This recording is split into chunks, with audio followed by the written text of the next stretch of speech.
Right. So this talk is Manufactorum Terminatus. I'll explain the name here in a sec. First, I'd like to talk about who I am and just introduce myself. My name is Noah Beddome. I'm a senior consultant at NCC Group out of the Seattle office, which means I'm used to not seeing the sun for many months at a time, so that's great. I'm a former Marine, which also means that, hoorah, so that means that I'm used to spending a lot of time doing physical security behind a 50 cal and making poor decisions about how many energy drinks and Pop-Tarts I put into my body. And I'm a completely unrepentant nerd, which leads us to be talking about the title of the talk and the content of the talk. So, like I said, the name of the talk is Manufactorum Terminatus, which is a nod to one of my nerdy endeavors, which was Warhammer 40K at a point. So, Manufactorum is a big thing, big building that makes weapons of destruction and war and machines and stuff. And Terminatus would mean to wipe out the whole planet. So this is about attacking and defending against industrial manufacturers in the modern threat environment. I thought it was really clever when I came up with the name. So this isn't an ICS and SCADA talk. We're going to talk about some of those things, and those are whole other subjects, right? You can go talk for days on ICS and SCADA, segmentation, all those kind of things. So we're going to talk a little bit about some things around it, but we're not going to deep dive into ICS or SCADA. So this is an awareness talk. So the hope with this talk was to generate some awareness based on some things I had observed with doing my penetration testing, because at NCC I do penetration testing and have for basically most of my security career. And over that time I've kind of observed some things and had a lot of just chance interaction with industrial manufacturing, which made me take a much deeper look at it and see really what's going on. So the hope is that this is a catalyst to start some discussion, maybe influence some change, different opinion, and maybe get some people to re-examine some things and start talking about some of these subjects.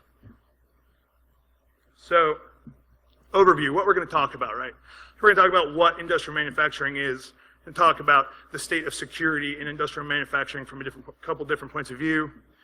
We're going to talk about the supply chain, because that's really going to play a big part in why this talk is important, and the impacts of early supply chain compromise. So we're also going to talk about some industry-specific attacks. We're going to talk about securing the current environment and also some things we need to start thinking about doing for the future so that we can stop playing catch-up and start being proactive. And then be a chance for questions. So this is just a copy-paste of a blurb from Wikipedia, but the point is that there are definitions on what manufacturing and industrial manufacturing are, right? So we got to give some context. So manufacturing, for the most part, is just the production of materials, sometimes by hand, but also in the current environment in our modern day and age, we do a lot of production via automated systems and equipment. This goes all the way to our food, as well as vehicles and all kinds of other things are made on these mass scales, right? And that's industrial manufacturing. So manufacturing is to make things. And industrial manufacturing, according to the government, this was pulled from one of the industry definition pages from NASA's homepage, where it was talking about different affected sections and government definition of different business sectors, right? So one of those was industrial manufacturing, which this gives us a little more detail. It says specifically even the preparation of food and the conversion of raw materials and the fabrication of either standalone objects or component products, right? And so the whole point is that these things are created and consumed by some entity. So there's 20 different, or roughly 20 different segments that are recognized by the government as different types of manufacturing, industrial manufacturing. Those are all available via like government disseminated documentation and those kind of things.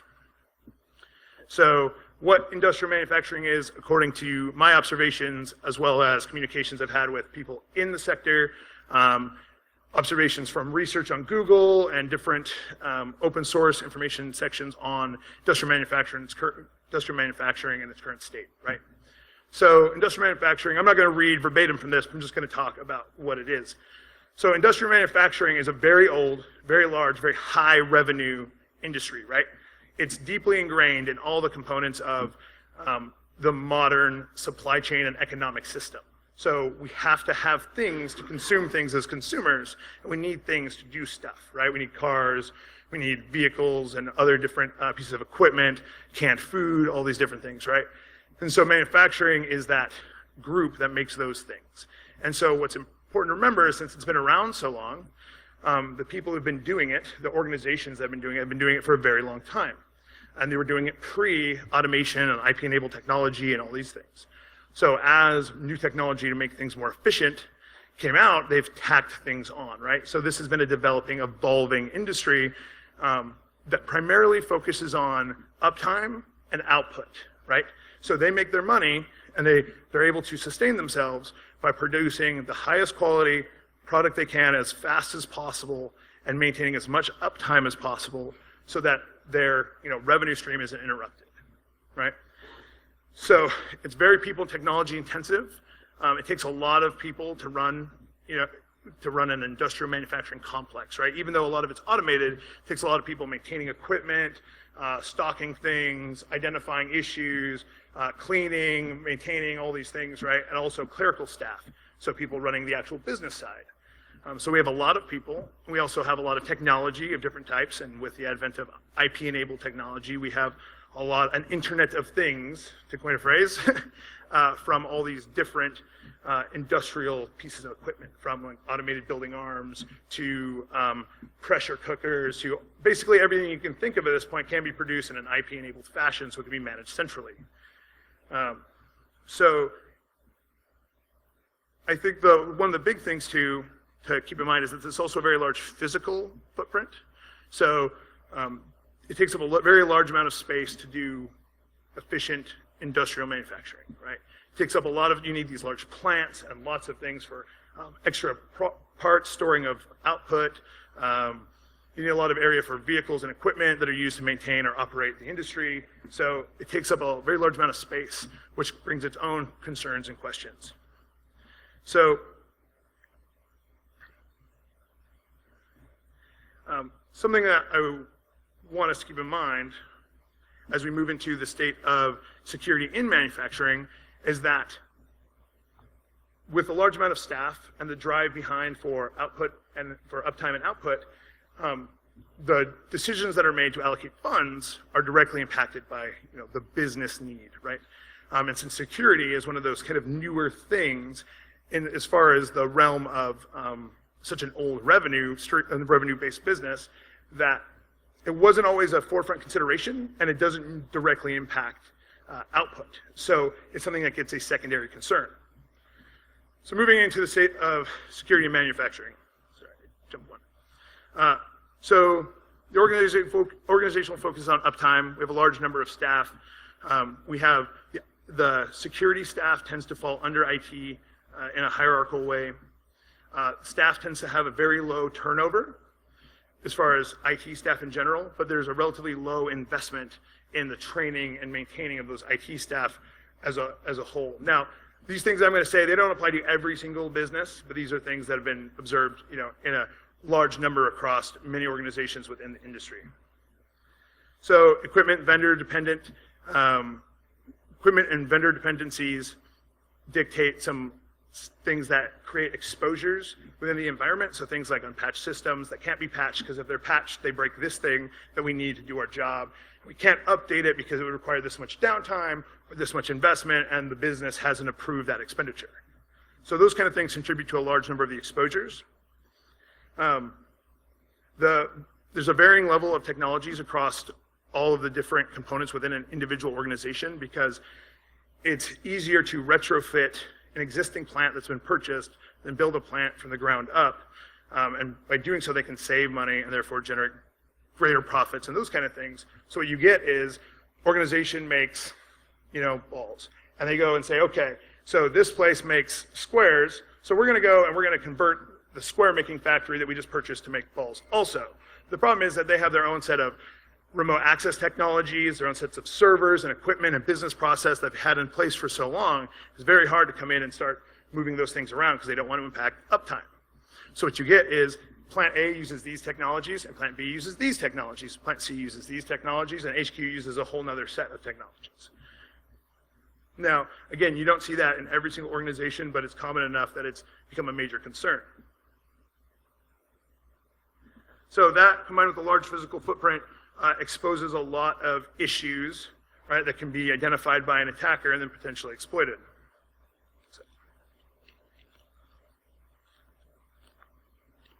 So moving on, that brings us to segmentation. So there's a pretty inherent lack of segmentation because of a large amount of backdooring within these environments, because they need up-to-date, very accurate, easily accessible data from these production systems so that they can identify their output volumes, make all these other decisions around the business. So what that's made is that segmentation is not a primary, and if segmentation somehow interferes with the current setup so that they can't correctly get their data, then it becomes something that needs to be an acceptable risk by the business to enable the business to continue producing revenue. So security standards are compromised routinely to allow more optimal output or to support some other business operation or need. So we talked about the retrofitting production facilities, also the high retention, and then a large number of non-security focused people are employed by these organizations, because you have lots of factory workers and clerical staff and HR people and security and all these different things. These people make a very large population to be targeted by social engineering and other types of attacks. So resulting exposures, right? So we have issues with segmentation, we have unpatched systems, we have unsegmented, like I said, we have unsegmented systems, we have minimal corporate segmentation from the actual production facilities, we have staff that are highly susceptible to social engineering, we have a large physical footprint, makes them highly susceptible to physical attacks, we have inconsistent implementation of technologies, and then we have unhardened equipment that have things like, I've seen equipment with a web-enabled wireless access point that you can attach to and then manage the system, because you can't change the password on the actual controller system because it has to authenticate to all these different pieces of equipment, so the password tends to be something like password. So you can use all the basic web attacks to get access to the wireless access point, manage the system, and then do things like change how different pieces of equipment are working. Or, since most of this communication is done in plain text between equipment, or using older protocols because the stuff hasn't been updated in a long time, like SSL, like SSL v1 and 2, you can do things like intercept and man in the middle of the traffic and make it so that a readout system is going to say one thing, but the actual value on the controller is something else. So there's a lot of those kind of things because of these different types of exposures. So now that we've talked about kind of the issues that are going on and identified that there are some very significant problems in industrial manufacturing as industry as far as security goes, which definitely is true for a lot of industries. So why is industrial manufacturing more important, or why does it require a little bit of additional attention? So the answer is early supply chain compromise. So early supply chain compromise, right? First we have to understand what a supply chain is. So supply chain is the process in which that we as consumer get things, or an entity receives something, right? So this is everything from the raw material to the distribution of the raw material, to the manufacturing or refinement of the raw material, to whatever it becomes, to the distribution to wholesalers and retailers, to being consumed by the consumer. So the reason this is important is because the key impact of compromise at an industrial manufacturer level is pretty significant. So when you compromise, let's say, a user or retailer, you compromise the user, you compromise their trust in an organization, you potentially get their credit card number, social security number, these kind of things. You're impacting individual users, and you're impacting a corporation for the most part in the short term. If you look at a lot of the current compromises in retail and those kind of things, the business hasn't suffered in the long term for the most part. There's a couple that have disappeared. Things like Target, which was one of the hugest breaches, right? Target is still there. We all still have Targets. We also go and swipe our credit cards, right? So that happens. But when we start looking at the impacts of these other potential components within the supply chain, let's say raw materials, we can impact what materials are available. We can impact people's health and safety within, let's say, the mining or refinement sections, like things like, releasing elevator brakes, or closing down a door that shouldn't be closed, or venting gas, those kind of things. But again, we're only targeting a small area, one specific facility, et cetera. So with distribution, we can impact the price of things and the availability of materials. If we were to compromise distribution company that controls moving things from one place to the other, but again, we're not impacting the entire population. We're not impacting a very large number of users. We're just causing a blip on the screen. But if we look at what happens with manufacturing, what we get is something entirely different. We get is a trickle-down compromise. There are multiple attacks that we can do to a manufacturer that can really seed into large populations of people, as well as cause very distinct, very noticeable, very media-relevant impacts and repercussions. So those things are like subverting the quality of a product. So if you have a major product provider, and now you can now take that major product provider based on your compromise to their systems and then subvert its quality, health, or quality, safety, or consistency, you can start impacting that entire brand of an organization, as well as all the people who receive that item. All right, well, you can weaponize products, so we can compromise the safety of a product or install our own malicious payloads in some technological products that allow us to then compromise not just the organization, but anyone who consumes or uses or is exposed to the product. All right? If we look even closer, we can do things like there are facilities that have large amounts of dangerous things that are remote controlled by IP-enabled devices. And if we can then modify those dangerous things system settings, we can cause some potential harm or impact some other things in a very media-relevant way, right? And then finally, supplementary attacks. So because of the industry's kind of increased exposure, we can do things like use that compromise as a base camp for a lot of different things, especially how these manufacturers implement and interconnect to other organizations and other industries. So we'll talk about each of these individual attacks.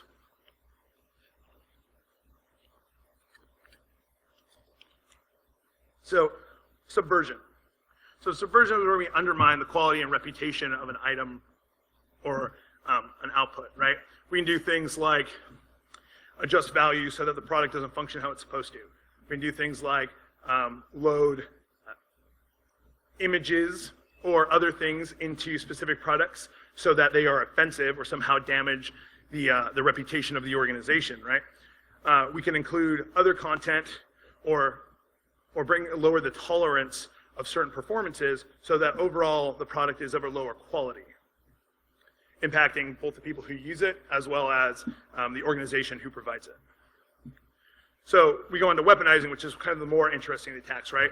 So at this point, we think about what can we do to affect a large number of people, the largest number of people possible, right? We can do things like, if we have control over what is written to, say, like USB media, we can control that instead of the normal exe that does some type of setup for this secure USB device, it's a backdoor exe, right? If we have access to the devices that are writing the content to the USB in the first place, we also have access to the devices that are checking the checksums for the devices once they're written before they're shipped, right? So there's some things here we can start doing where it becomes a compromise of a single area, it becomes a compromise of many, many users, right? So then we move on to things like weaponizing something instead of just gaining access to actually do harm, especially in the case of mass-produced food, right? Mass-produced food, if we can modify the temperatures of what food are cooked at and then the temperatures of the readouts that are being used by the employees who are managing these systems so that they believe that the food is safe,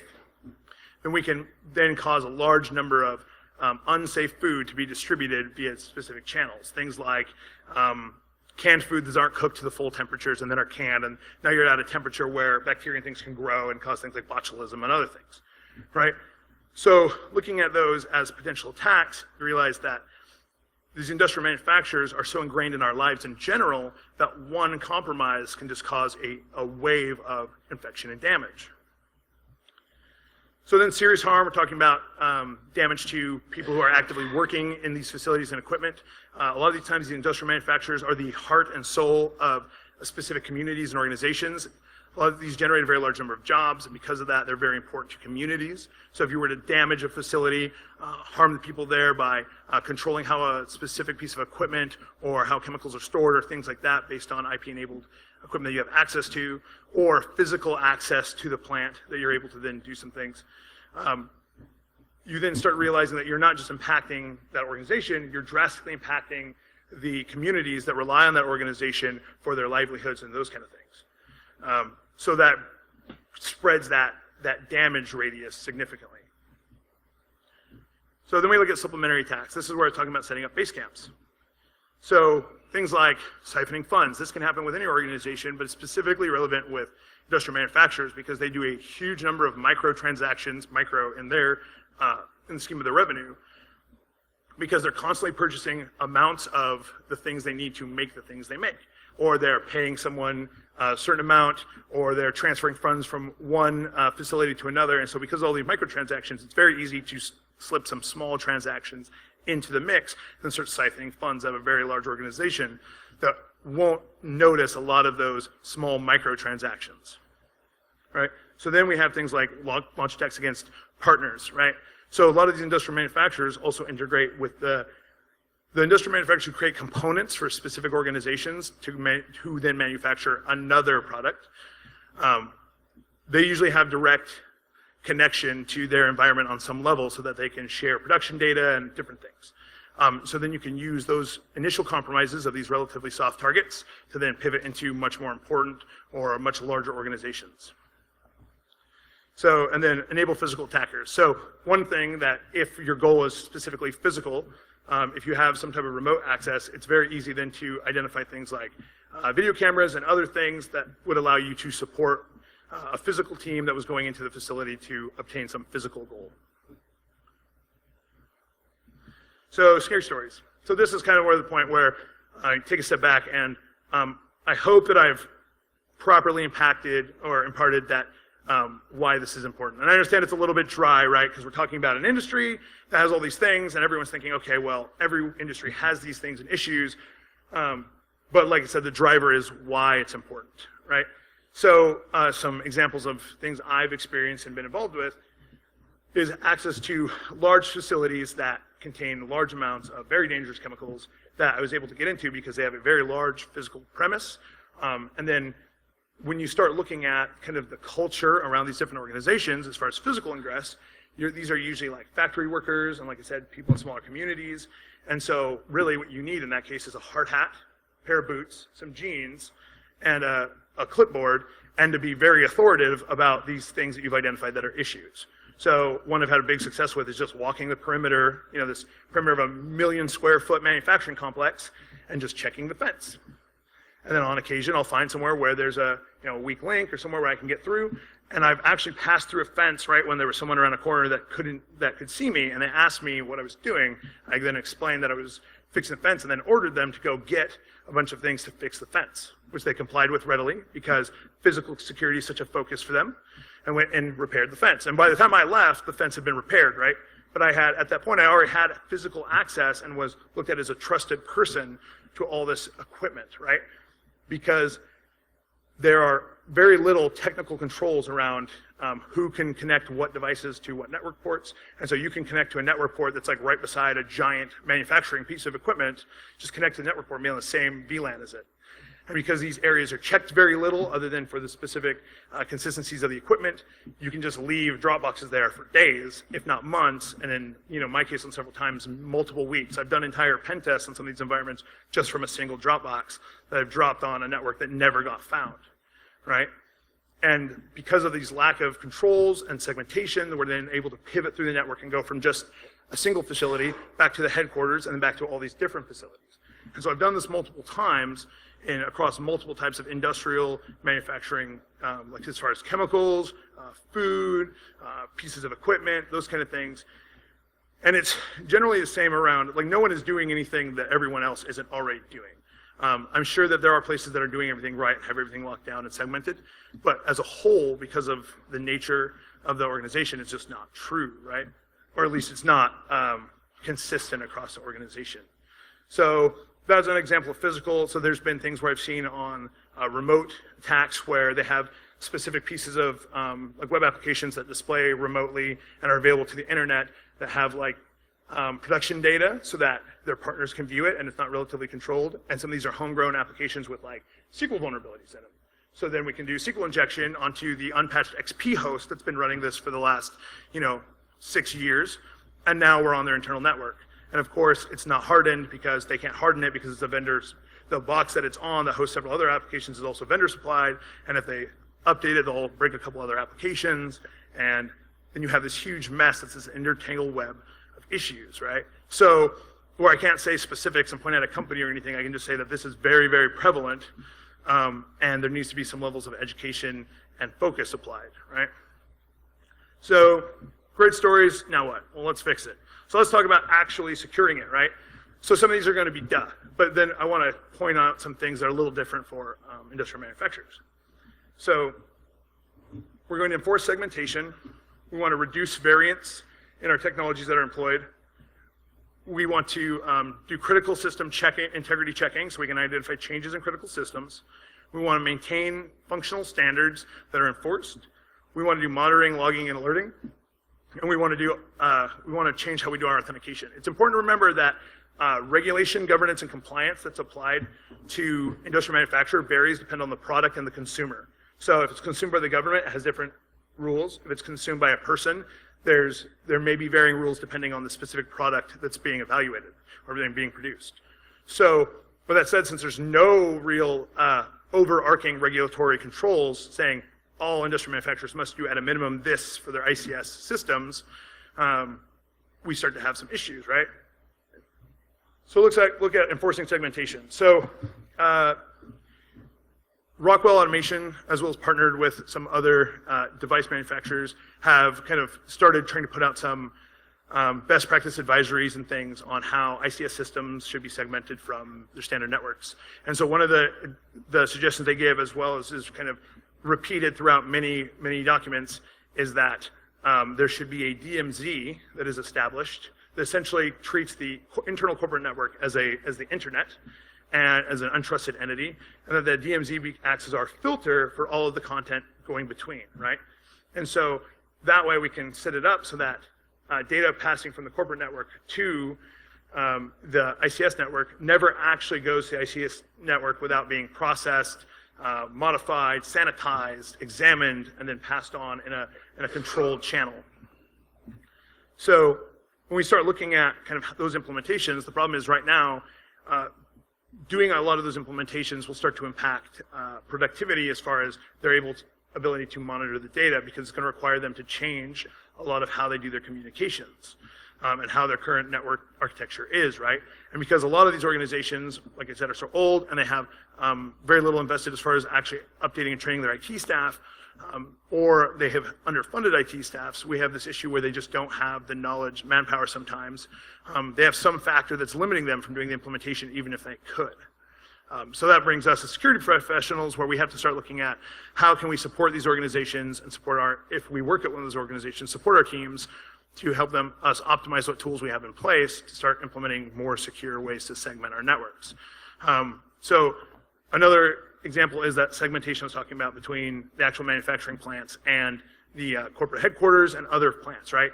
So I've been in plants on one side of the country where I could launch attacks against ones on the other side. So from California, I could attack New York. From New York, I could attack a facility in Canada and those kind of things. And then I have colleagues who have done testing against, even plants outside of the US, and they were able to even span national borders, right? So with the segmentation so lacking, there becomes this concern about, even if you had some type of strong protections in place, the ability to pivot and jump from place to place really increases the attack surface so greatly, right? But if we're doing strong segmentation with proper ACLs, if we're doing properly DMZing our ICS networks and those kind of things, and making sure our plants can't directly talk to each other except across approved channels, then we start to really reduce that attack surface overall. So we're going to reduce variance.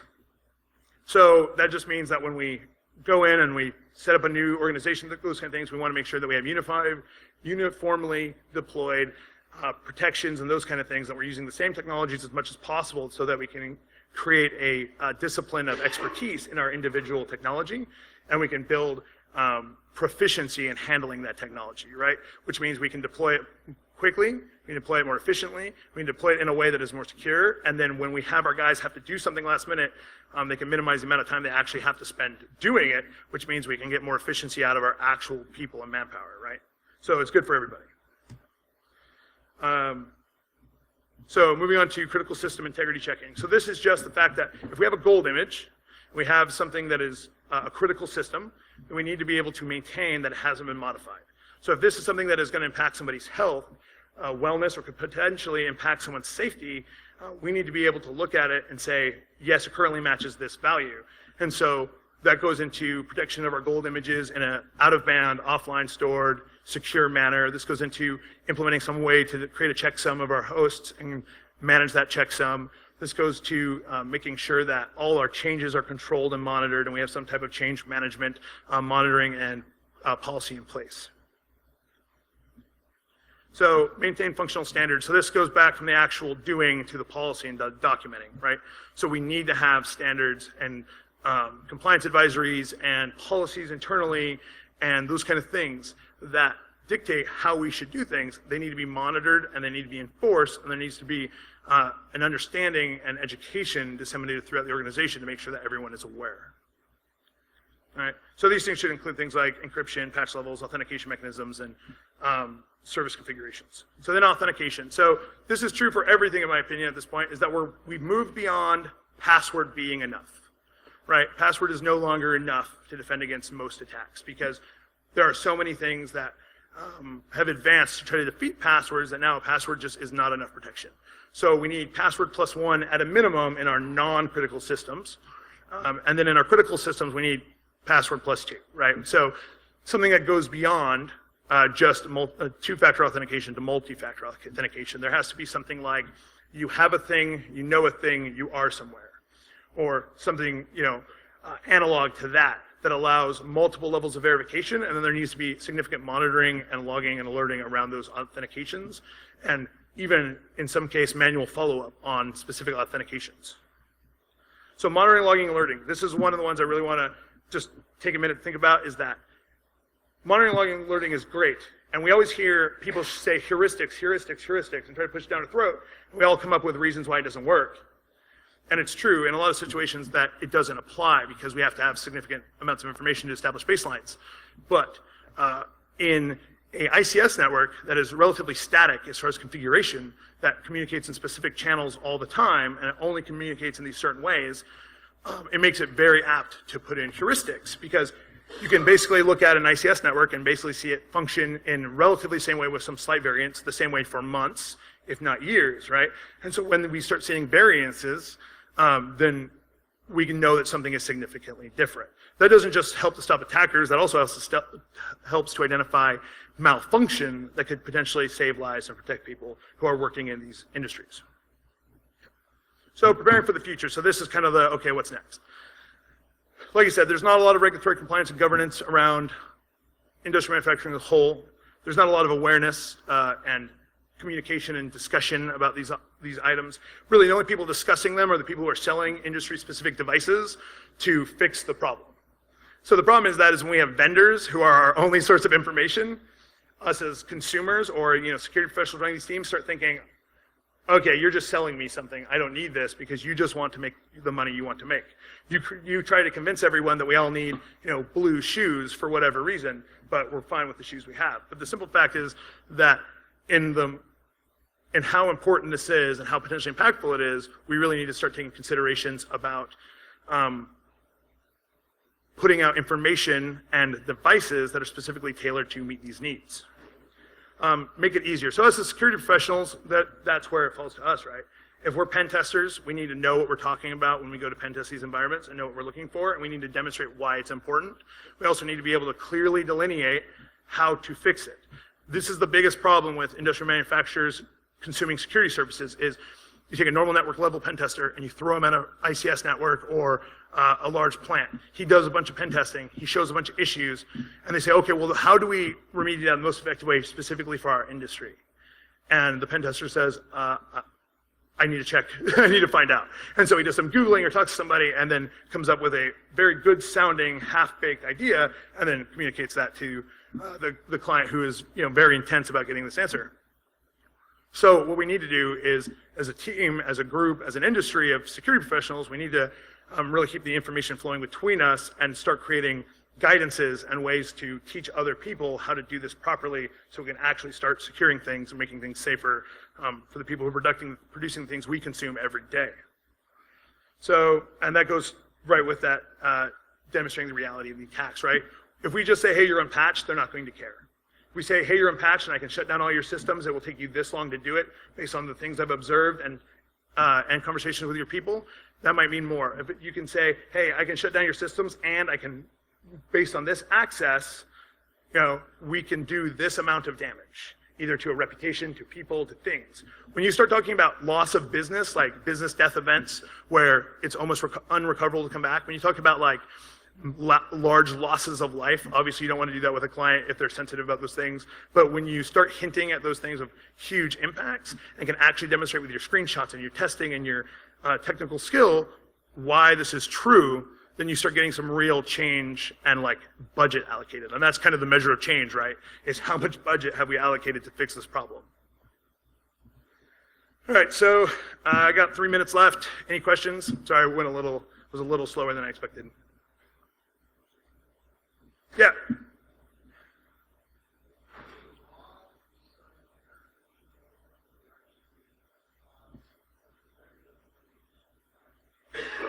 Say that again?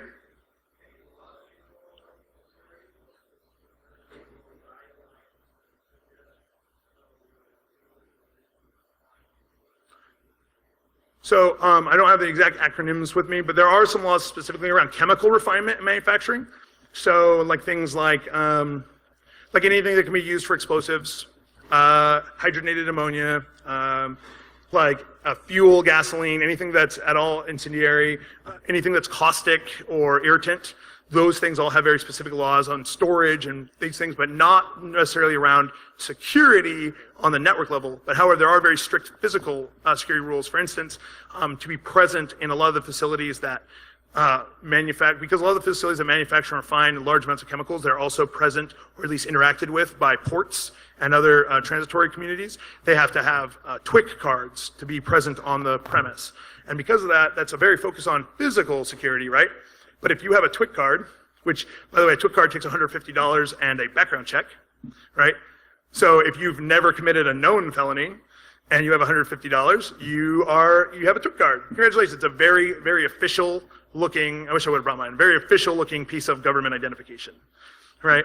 So that's why I say like very focused on the physical, because physical is scary, right? And also Department of Homeland Defense and those kind of things strictly regulate access to maritime facilities and these kind of things.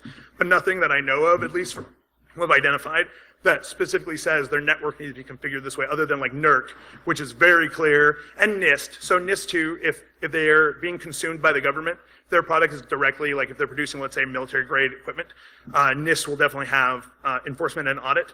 But because NIST is one of those things that is, most of the people who are subject to NIST are also on the panel that defines NIST, this becomes kind of a problem, right? Like this is an issue that doesn't get fixed by its own compliance standards, because the guy who has to spend $1 million to fix it has to decide if it's something that he has to fix, right? So this becomes a problem. Any other questions before? Because I think we have time for one or two more. Yes, sir.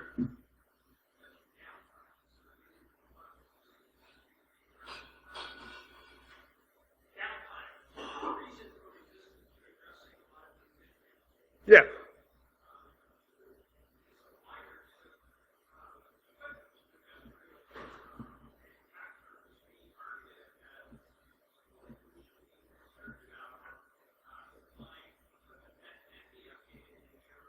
Absolutely.